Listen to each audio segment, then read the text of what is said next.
வணக்கம் மக்களே. இன்று நாம் காண இருப்பது கந்தபுராணம் பகுதி 20. தாரகாசுரனும் கிரௌஞ்சனும் வதம் செய்யப்படும் கதையைத்தான் பார்க்க போகின்றோம். வீரபாகு, வீரகேசரி முதலிய நவ வீரர்களையும் பெரும் படையினரையும் கிரௌஞ்சமலையினுள் அடைத்துவிட்ட மகிழ்ச்சியில் ஆரவாரம் செய்து கொண்டு வீரபாகுவின் பெரும் படையினுள் புகுந்து அட்டகாசம் செய்யத் தொடங்கினான் தாரகாசுரன். வீரபாகுவின் படைகளுக்கு தலைவன் இல்லாததால் சேனாதிபதிகள் தவித்தார்கள். தாரகாசுரன் பயங்கரமான அம்புகளால் தாக்கி படையினரை பயந்து களையச் செய்தான். தேவர்கள் பயந்து அங்கும் இங்கும் ஓடினார்கள். தேவர்கள் படும் துயரத்தையும் தாரகாசுரனின் அட்டகாசத்தையும் கண்ட நாரத முனிவர் மனம் வருந்தினார். தேவ சேனாதிபதியான கந்தபெருமான் முன்வந்து அவரை வணங்கி, பன்னிரு கை வேலனே, கந்தனே, வீரபாகுவும் மற்ற 8 பேர்களும் பெரும் படையுடன் கிரௌஞ்சமலையினுள் சென்றார்கள். ஒருவர் கூட திரும்பி வெளியில் வரவில்லை. அரக்கனின் மாயாஜாலத்தில் அவர்கள் உயிருடன் இருக்கின்றார்களா இல்லையா என்பதும் தெரியவில்லை. தலைவன் இல்லாமல் வீரபாகுவின் படை சிதைந்து பயந்து ஓடுகின்றது. இதனால் தேவர்கள் மேலும் பயந்திருக்கின்றார்கள். சண்முகனே, தாங்கள்தான் எங்களை காத்து ரட்சிக்க வேண்டும் என்று வேண்டி நின்றார். வடிவேலவனின் கண்களும் முகமும் சிவந்தன. அவர் கோபாவேசத்துடன் பேசத் தொடங்கினார். நாரத முனிவரே, என்னை தஞ்சமடைந்தவர்கள் பயப்படத் தேவையில்லை. தாரகன் முதலிய அரக்கர் கூட்டத்தை ஒழித்தே தீருவேன்.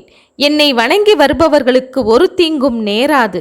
கிரௌஞ்சமலையில் மாயையால் கட்டுண்டு கிடக்கும் வீரபாகு முதலானோரை ஒரு நொடியில் தட்டி எழுப்புகின்றேன்.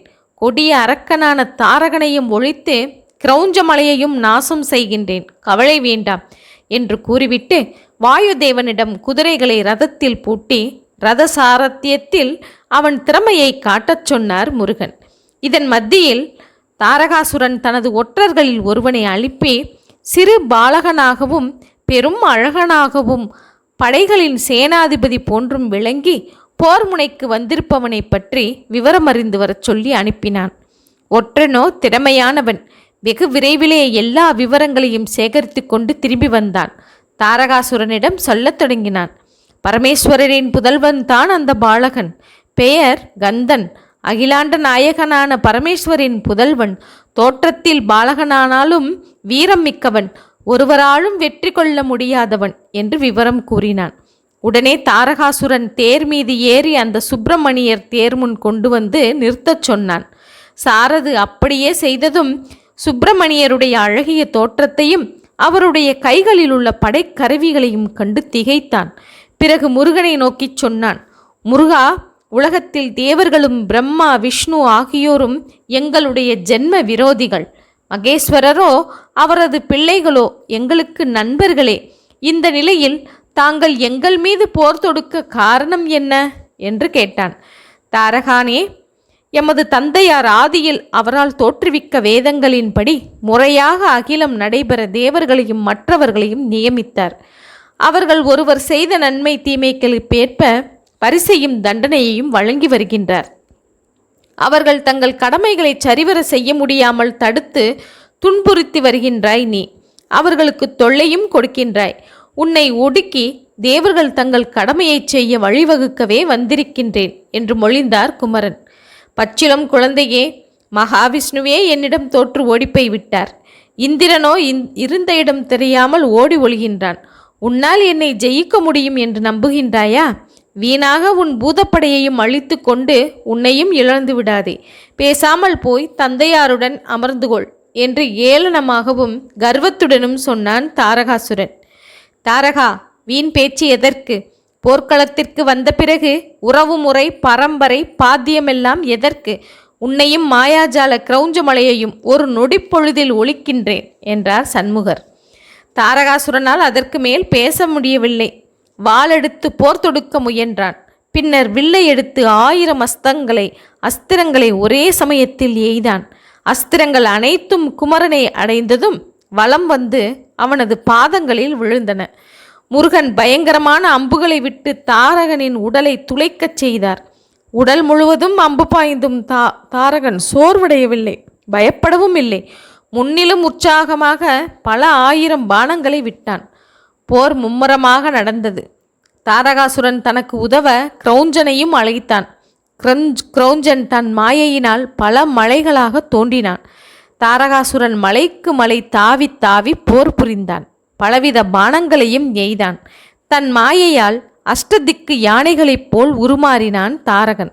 மலைகள் ஒவ்வொன்றையும் பொடிப்பொடியாக்கி யானைகளையும் அழித்தார் முருகப்பெருமான். உடனே கிரௌஞ்சன் 1000 கோடி காலாகினியாகி எங்கும் தீக்கோளமாகி எல்லாவற்றையும் சுட்டரிக்கத் தொடங்கினான். தாரகாசுரனோ ஊழிக்கால கதிரவன் போல் மாறி உலகத்தையே சுட்டெரிக்க ஆரம்பித்தான். உலகம் நடுங்கிற்று. தேவர்கள் பயந்து ஓடி ஒளிந்தனர். படைகள் சிதறின. இதை பார்த்த குமரக்கடவுள், இனி பொறுப்பது தவறு, சிறிதும் தாமதம் செய்யக்கூடாது என்று பராசக்தியார் அளித்த வேலாயுதத்தை எடுத்து தாரகாசுரனை ஒழித்து கிரௌஞ்சமலையை பிளந்து அரக்கனை கொன்று வீரபாகு முதலான வீரர்களை மயக்கத்திலிருந்து விடுவித்து தன்னிடம் வரும்படி கூறி அழைத்தார். ஊழிக்கால ஜோதியைப் போல் மின்னிக்கொண்டு சென்ற வேலாயுதம் முதலில் தாரகாசுரனின் மார்பை பிளந்து அவன் உயிரை குடித்தது. பிறகு கிரௌஞ்சமலையை துளைத்து பொடிப்பொடியாக்கி கிரௌஞ்சனை அழித்து வீரபாகு, வீரகேசரி முதலிய நவ வீரர்களையும் படையினரையும் மாய மயக்கத்திலிருந்து விடுவித்தது. இத்தனையையும் சந்தடி செய்யாமல் இமைப்பொழுதில் செய்து முடித்து முருகனின் கையில் வந்து தங்கியது வேலாயுதம். ஆனால் வேல் பிளந்து கீழே விழுந்த தாரகாசுரன் இடிபோல் கத்தி துடித்தான். கிரௌஞ்சமலையை பிளந்து கிரௌஞ்சனை கொன்றதும் அவன் போட்ட கூப்பாடு உலகத்தையே அதிரச் செய்தது. தாரகாசுரனும் கிரௌஞ்சனும் ஒளிந்ததைக் கண்டு தேவர்கள் மகிழ்ந்தனர். வீரபாகு, மற்ற 8 வீரர்கள், 54 படைத்தலைவர்கள், படை வீரர்கள் ஆகியோர் மயக்கம் தெளிந்து எழுந்து வந்து கந்தப்பெருமானை துதிபாடி வணங்கினர். மகா வல்லமையுடைய வீரர்களான நீங்கள் அரக்கர்களால் துன்பப்பட்டீர்கள். உங்கள் துன்பங்கள் ஒளிந்தன. உலகத்தை காக்கும் பொறுப்புள்ள வீரர்களே, நீங்கள் எல்லா நன்மைகளையும் பெற்று வாழ்வீர்களாக என்று அவர்களை வாழ்த்தினார் கந்தப்பெருமான். தேவர்களுடன் புறப்பட்டு இமயமலைக்கு வந்தார் கந்தப்பெருமான். அங்கு ஔஷதிபுரத்தில் தங்கி பாட்டனார் மலையரசனை வணங்கினார். அங்கிருந்து புறப்பட்டு தேவகிரிக்கு வந்தார். சூரியன் மறைந்தான். தம் படைகளை அங்கேயே தங்கச் சொன்னார். மாலை கடன்களை முடித்து கொண்டு மலையரசன் அளித்த விருந்தை சாப்பிட்டு இரவு அங்கேயே தங்கினார் முருகன். இந்திரன், பிரம்மா, விஷ்ணு முதலான தேவர்கள் முருகப்பெருமானுக்கு அங்கு ஆலயம் கட்ட விரும்பினார்கள். உடனே விஸ்வகர்மாவை நினைத்தார்கள். அவன் வந்ததும் தேவகிரியில் ஒரு பெரிய பட்டணத்தையும் அதில் மாட மாளிகைகள் பலவும் கட்டுவிக்க வேண்டும். நகரத்தின் மத்தியில் பெரிய ஆலயம் அமையப்பெற வேண்டும். உள்ளே முருகப்பெருமான் அமர வீர சிம்மாசனம் ஒன்றும் பொன்னால் செய்து நவரத்தினங்களால் இழைக்கப்பட்டிருக்க வேண்டும் என்று சொன்னார்கள். அவர்களது விருப்பப்படியே ஓர் இரவுக்குள் ஒரு பெரிய பட்டணத்தை உருவாக்கினான் விஸ்வகர்மா. நகரத்தின் மத்தியில் 1000 அங்கங்கள் கொண்ட பெரிய கோபுரத்தை உடைய அழகான ஆலயத்தை கட்டினான். குமரக்கடவுள் அமர நவரத்தின சிம்மாசனம் தயாரித்து வைத்தான்.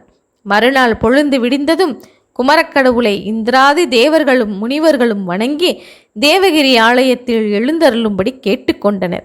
வீரபாகு அளித்த சொர்ண பாதுகையை அணிந்து கொண்டு ஆலயத்திற்குள் சென்றார் முருகன். மிக நேர்த்தியான சிம்மாசனத்தில் கம்பீரமாக அமர்ந்தார்.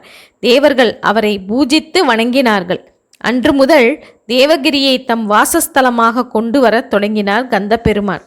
தாரகாசுரன், கிரௌஞ்சன் ஆகியோர் வதத்தை விவரிக்கும் இந்த அத்தியாயத்தை படிப்பவர்கள், அதை கேட்பவர்கள், பிறருக்கு சொல்பவர்கள் அனைவரும் தீமைகள் அகன்று எல்லா செல்வங்களையும் பெற்று நலமாக வாழ்வார்கள் என்று சூத பௌராணிக முனிவர் தன்னிடம் கதை கேட்கும் முனிவர்களுக்கு கூறினார். ஓகே மக்களே, கந்தபுராணத்தை படிக்கும் நாம் எல்லா நற்பேர்களும் பெற வேண்டும் என்றுதான் இந்த கந்தபுராண பகுதியை நாம் வாசித்து கொண்டிருக்கின்றோம். ஓகே மக்களே, இதன் தொடர்ச்சியை அடுத்த காணொளியில் காண்போம். நன்றி, வணக்கம்.